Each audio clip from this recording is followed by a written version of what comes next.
Blanche, assiste 13 Reasons Why e grava um vídeo falando o que você achou. Ah, legal, essa série aqui parece interessante. Acho que vou ver até o final. Não, Hannah, por favor, não, Hannah.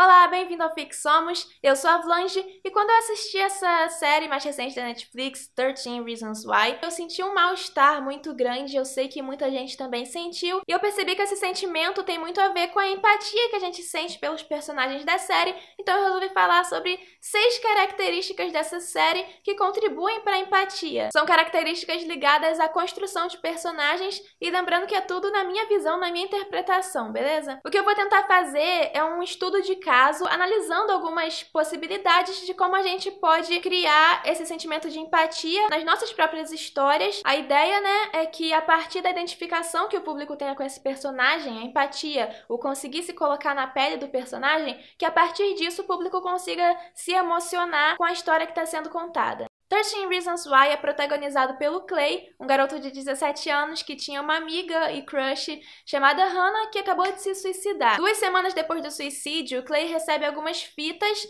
que a Hannah tinha gravado antes de se matar. Nessas fitas ela fala 13 motivos dela ter cometido suicídio, e ela diz que se você tá ouvindo essa fita, você é um dos motivos. Então o Clay já fica, oh meu Deus, eu sou um dos motivos. E a partir disso, a série vai mostrando a história da Hannah, dos motivos dela, né? E paralelamente vai contando a história do Clay, que tá escutando as fitas e se relacionando com as outras pessoas envolvidas. E apesar de ser uma série adolescente, ela é muito pesada, porque ela retrata a violência explícita em contextos de muita carga emocional. Essa carga emocional, que é a essência dessa força e desse peso que a série tem, essas emoções são construídas a partir de alguns elementos. O principal elemento é a empatia, que ao meu ver foi trabalhada principalmente nos 6 tópicos que eu vou falar, que estão todos no campo dos personagens. 1. Não maniqueísmo. Maniqueísmo é aquela história de que as coisas funcionam a partir de uma oposição entre os dois extremos, bem e mal. E historicamente a ficção tem usado essa ideia para criar personagens heróis de um lado e vilões de outro, mas a gente não vê essa divisão maniqueísta em 13 Reasons Why. Nenhum personagem dessa série é puramente bonzinho ou malvado. Tem um caso à parte que é o Bryce, que já vou falar sobre ele,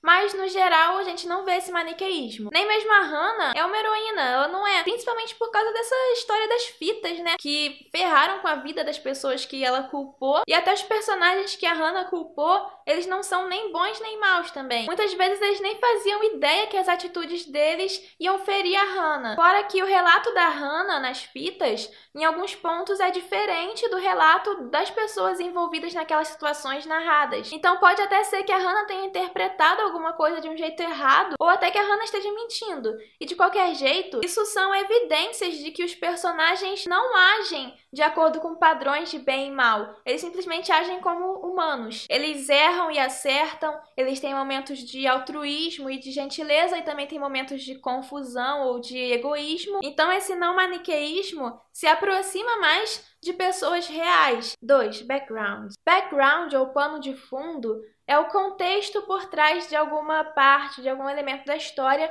nesse caso, o contexto por trás dos personagens. O background serve para explicar para o público uma parte dos motivos do personagem ser quem ele é e agir como ele age. O background inclui situação familiar, condição financeira, religião, emprego, traumas, relacionamentos, lugar onde mora e uma série de outros fatores. 13 Reasons Why apresenta o background dos personagens principais, e assim a gente consegue entender melhor alguma atitude desse personagem ou algum jeito dele pensar que a princípio a gente só julgou ou nem sequer entendeu. Um bom exemplo disso é o Justin, que no primeiro episódio eu fiquei com muita raiva dele, mas depois a gente vai vendo o background dele e a gente vai entendendo melhor os motivos dele fazer o que faz. Também não é nenhuma justificativa, mas é pra gente entender melhor mesmo. E a partir disso criar empatia. Outro exemplo disso é o Bryce, que eu falei que era um caso à parte na questão do maniqueísmo. Porque o Bryce é um ser humano escroto, e apesar dele fazer algumas algumas coisas boas pros amigos dele, ele é o único dos principais que pode ser considerado um vilão. Mas é aí que entra a importância do background. Por que o Bryce é desse jeito? Por que ele se acha o rei e acha que pode fazer tudo o que ele quer? Porque ele aprendeu a ser assim. Ele é rico, ele é líder lá da Atlética, da escola, alguma coisa assim. Tem vários troféus de esporte, é popular na escola, tem todo mundo torcendo pra ele e tal. Ele tá no topo dessa hierarquia, então ele realmente tem um poder. Se o público entende o contexto por trás desse personagem, esse background,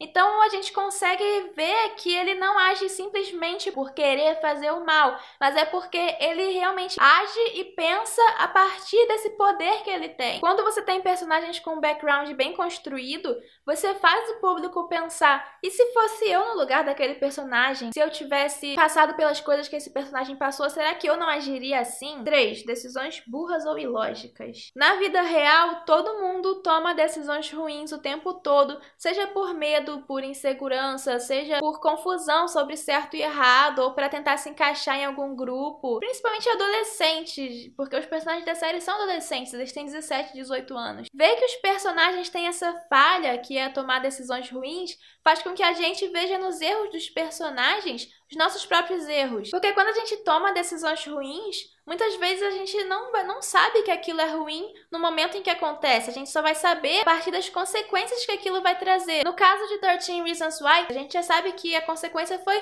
sofrimento da Hannah. Então o público já sabe a consequência e tá lá pra ver as decisões ruins dos personagens que levaram até aquela consequência. Quando a gente vê que na hora que o personagem tomou aquela decisão, ele não sabia que era uma decisão ruim, quando a gente vê isso, a gente se identifica com aquele personagem, a gente sente alguma coisa por aquele personagem. 4. Ações com consequências. As atitudes dos personagens em 13 Reasons Why sempre vão ter consequências que não tem só a ver com a Hannah, mas também com outros personagens, com os relacionamentos entre os personagens, com as reações de outros personagens. Essa cadeia de causas e consequências é importante numa história de ficção, porque é isso que vai movendo o enredo de um jeito realista. Na vida real, tudo que a gente faz tem consequências. Nossas ações não somem simplesmente, elas deixam um rastro. As histórias de ficção que ignoram esse rastro na hora de representar a realidade, porque é isso que uma história faz, elas acabam perdendo um pouco no realismo e não conseguem despertar tanta empatia. Um exemplo, já que a gente tá falando de série, Skins.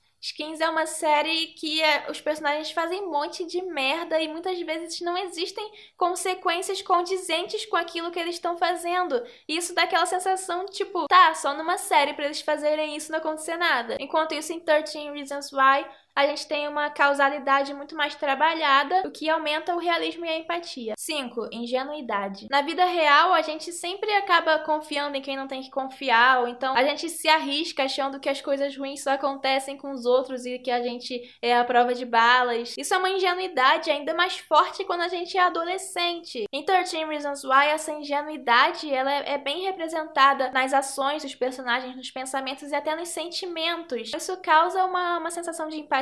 Por exemplo, a gente sabe como a gente já foi trouxa quando se apaixonou por alguém na escola. Então a gente entende o sentimento da Hannah pelo Justin, a gente entende por que ela aceitou sair com ele e tudo, na ingenuidade. A gente consegue se colocar no lugar da personagem e pensar, eu acho que eu teria cometido esse mesmo erro. 6. Dificuldade de comunicação. Pensa numa história em que os personagens sempre têm uma respostinha inteligente, sarcástica pra tudo.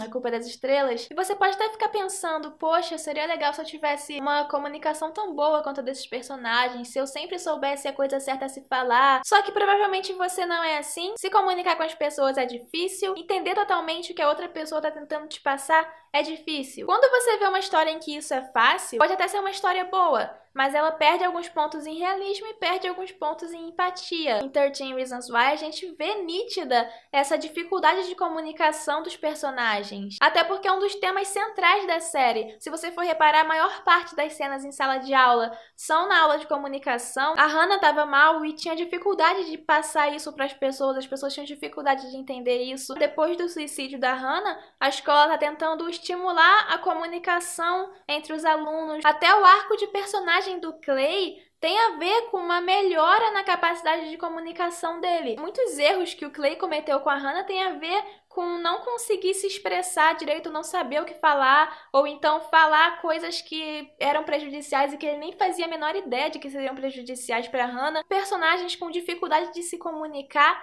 são mais parecidos com pessoas reais, e isso contribui bastante para a empatia que a gente sente com os personagens dessa série. E esses foram os 6 tópicos que eu queria falar. Comentem aí suas opiniões e seus pontos sobre 13 Reasons Why e vamos conversar. Se você gostou do vídeo, dá um like. Se você tá chegando no canal agora, se inscreve. Eu acho que se você gostou de 13 Reasons Why, você vai gostar de um conto meu chamado Ele Chorava Invisível. Tá aí na descrição e até a próxima.